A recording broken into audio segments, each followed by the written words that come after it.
That's Christopher Cross. A special request going out to Seth in OKC this morning. Thanks for making that request. That was a bit of a surprise. That's more my era. And Seth is, well, significantly younger than me, shall we say that? Good morning, vaqueros. This is DJ Doc V. You're tuned into Office Hours on Friday, February 25th. It's 10:04 a.m. Thanks for tuning in. Be with you for the next 60 minutes. Got some great music. We've got This Day in History coming up at the bottom of the hour, as we always do.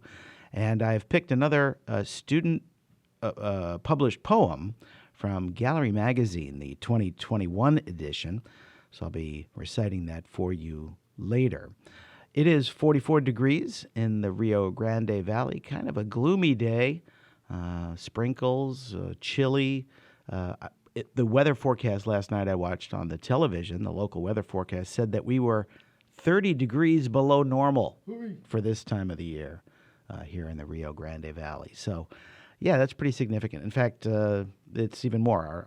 Our normal high around this time of year is in the 90s, and it is 44 degrees this morning with a high of 50. And so it's not going to get up much higher than 44 degrees today. In fact, it doesn't even say 50. It looks like 44 as a high this afternoon with some 15% chance of rain. The entire weekend is going to be kind of the same. Looks like we've got 44 degrees as the high today. For tomorrow, we're looking at a high of 48. And for Sunday, again, 44, 45 degrees. So a little chilly in the Rio Grande Valley this weekend. That's okay. We like it anyway. It's great stuff happening on campus. The women's basketball team pulled off a huge upset, a comeback win, 64-55. The Lady Vaqueros or Vaqueras? Vaqueras. Yeah. Okay. Well, let's be proper now. They won. They beat Tarleton State for 64-55. This was just this week on Thursday at the UTRGV Fieldhouse. Looked like they trailed for all four quarters, but just had a burst of activity in the fourth quarter, scoring 27 points in the fourth quarter to Tarleton State's 8 to take that 64-55 win. And another good news for UTRGV athletics, the UTRGV baseball team started the season with a sweep of George Washington University in a 3-game series last weekend at UTRGV Baseball Stadium. On Friday, senior Kevin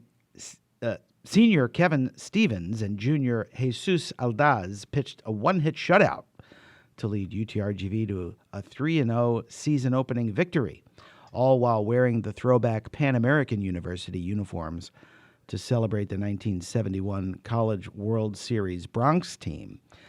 That's the story, the headline at The Rider, which is another fine product of UTRGV student media. So we set some records, too, last weekend. A crowd of 2,418 attended the opening game last Friday at the UTRGV Baseball Stadium, the largest attendance for a home game since before 2008. So that's a pretty good... And guess what? I was there. We've got a great baseball stadium here in Edinburgh. It's a great venue to see a game, and I encourage you all to support your UTRGV athletics and make sure that you head out to the game. Remember, students get in free with your student ID, and hope I'll see you at one of these games one of these days. Back to the music for this Friday edition of Office Hours. It's 10:08 a.m., and we're going to go back. We're going to go way back with a little CCR. Ooh, that's Morphine with Thursday from the Cure for Pain LP. Before that, what did you hear? You heard Molly Hatchet, Flirtin' with Disaster. A little bit of Southern rock there. We started off that set with CCR, Creedence Clearwater Revival with Fortunate Son. In fact, make sure you stay tuned to Office Hours the next couple of weeks because I've got an idea. Be careful. If I've got an idea, you need to watch out. It's probably a good one. We're going to do a whole show on Office Hours on Friday with protest songs. Yes, An hour of yeah. protest songs. Trey, an hour of protest songs on Vaquero Radio. How does that sound? Yeah, baby. Oh, we going to do it up right. That's how we roll at Vaquero Radio, yo. That's how we roll, yo. That's right. So thanks for tuning in. We got some great music coming up. With this day in history coming up at the bottom of the hour. But right now, I'd like to hear from you. If you're listening right now, I have an existential question for everybody here.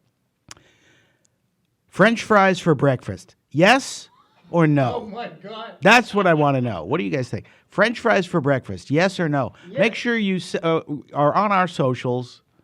Go to Twitter at Vaquero Radio, at us, and let us know.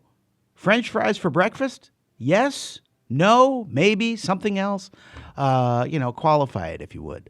Go to Twitter at Vaquero Radio and tell us, French fries for breakfast? Yes or no? Hey, whoever tweets. We know one person's gonna what they're gonna say.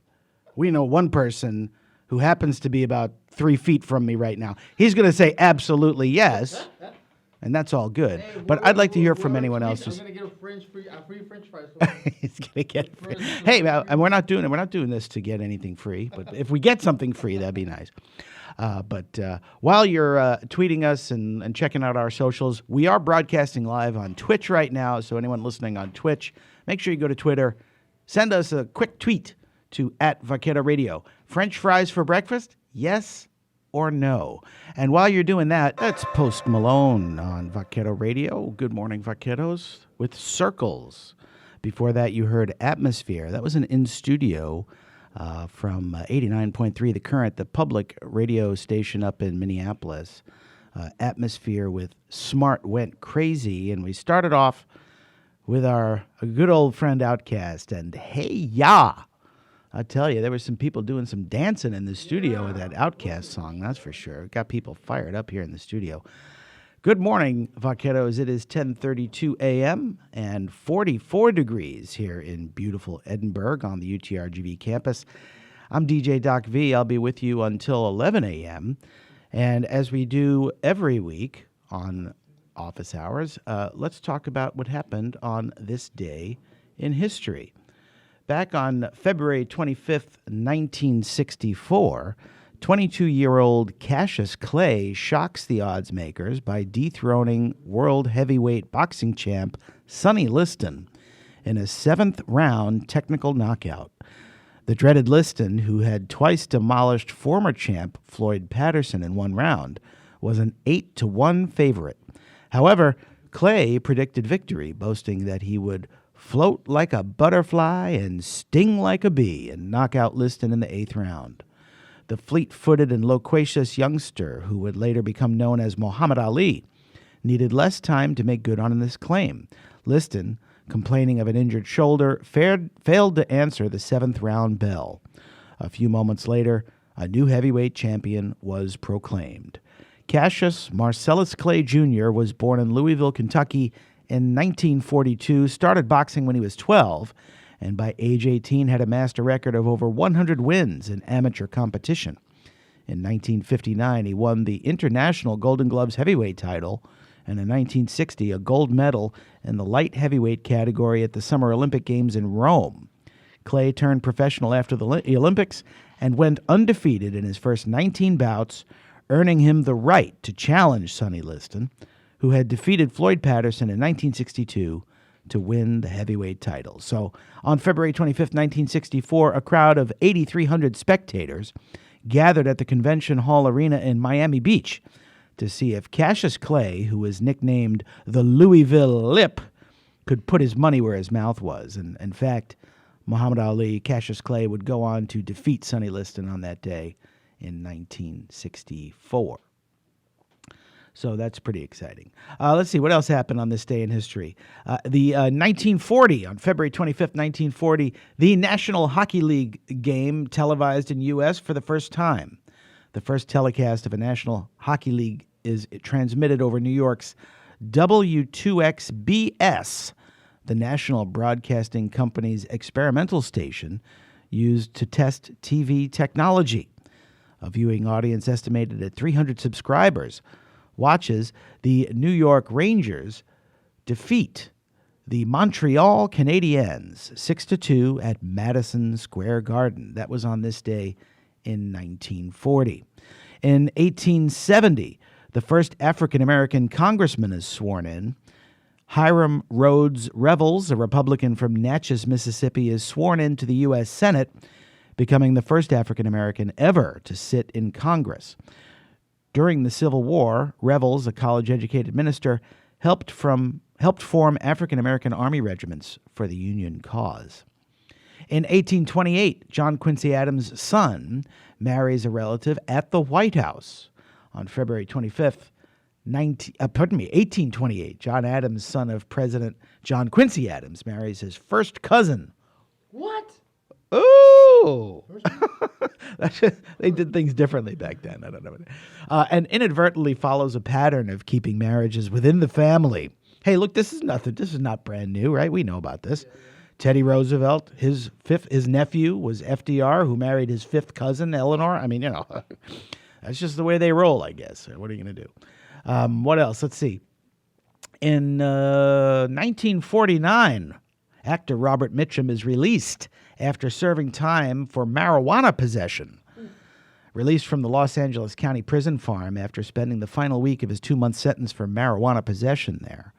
In the fall of 1948, Mitchum, the star of classics such as Cape Fear and Night of the Hunter, was smoking a J and got busted. Mitchum reportedly said at the time, quote, "Well, this is the bitter end of everything, my career, my marriage, everything."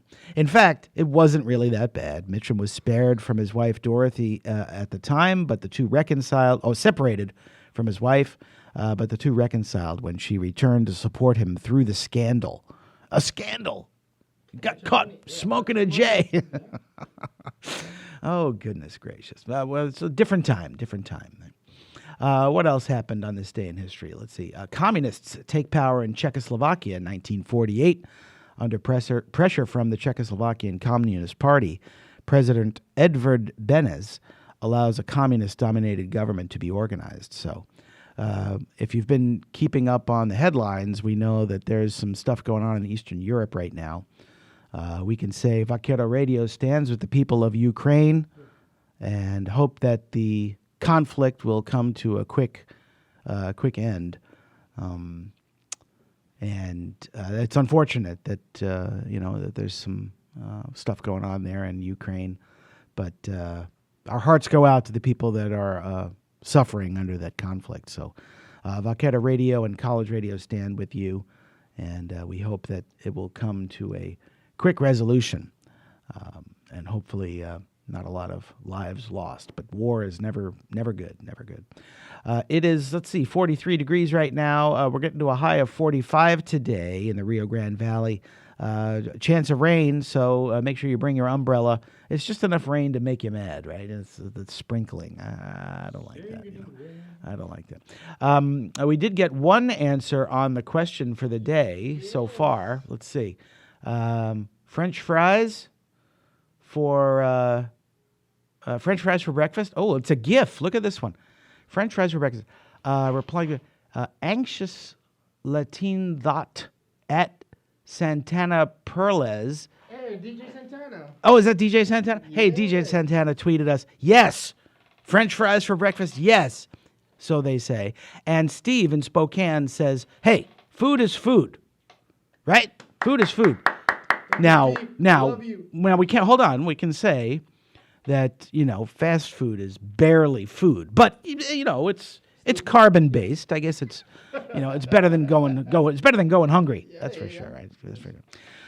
So far, looks like it's unanimous so far. Our 2 votes for yes, French fries for breakfast. Make sure you tweet us at Vaquero Radio. Let us know what you think. French fries for breakfast, yes or no? We put up a poll, too, so make sure you answer that poll and let us know what you think. French fries for breakfast, yes or no? But right now, we're going to get back to the music. We got a special request. I'm going to send this one out to our friend, the great station manager of Vaquero Radio. This is Rage Against the Machine with a song called Maria. Maria. Only on Vaquero Radio. The son of It's the Screaming Trees, Seattle grunge band, headed up by Mark Lanigan with Nearly Lost You. Sad day. Mark Lanigan recently passed away February 22nd this year. He was born in Ellensburg, Washington, but passed away in Killarney, Ireland at the age of 57. In addition to being the lead singer of that band, the Screaming Trees, he was also known as a member of Queens of the Stone Age and the Gutter Twins. He released 12 solo albums as well as 3 collaboration albums with Isobel Campbell and 2 with Duke Garwood. Lanigan was known for his baritone voice, which was described as being, quote, as scratchy as a 3-day beard, yet as supple and pliable as moccasin leather. So, little shout out to Mark Lanigan. We lost him too young. 57's too young to go. So, little Screaming Trees there for you Mark Lanigan fans. As we do every week on Office Hours, I have selected a poem to recite for you. This one comes from the UTRGV Student Media Magazine Gallery. This is the 2021 edition, and it's a poem called Among the Pines by Emily Cerda. Among the pines, I drink sweet wines with lady night and moon. I ask my friends, what is love? And somber night looks above. Quote, love is dark, birthed from the deep, as pure as death, doom, and sleep. It's sired pain, sky, day, and rain. Love is eternal bliss.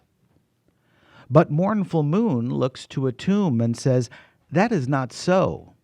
Love is bright and born from light, but dies like dreams on the wind. It makes us strong until it's gone and leaves a heartless ache. Like dark unknowns and midnight moans, love is a deathly kiss. Among the pines I pour sweet wines for lady night and moon. Thinking of you, it must be true, surely. I love you too. That's a poem called Among the Pines from the 2021 edition of Gallery Magazine, written by Emily Cerda. Just more evidence of the creative genius of UTRGV students. Absolutely. She deserves a hand on that one. It was a good one. Thanks for tuning in to Office Hours. I got one more song for you before we head out for the morning. It's going to be from Ministry, baby. This one's called Stigmata. Only on Vaquero Radio, the Valley's student station. Have a great Friday, Vaqueros. We'll see you next time. Until then, it's the look in your eyes.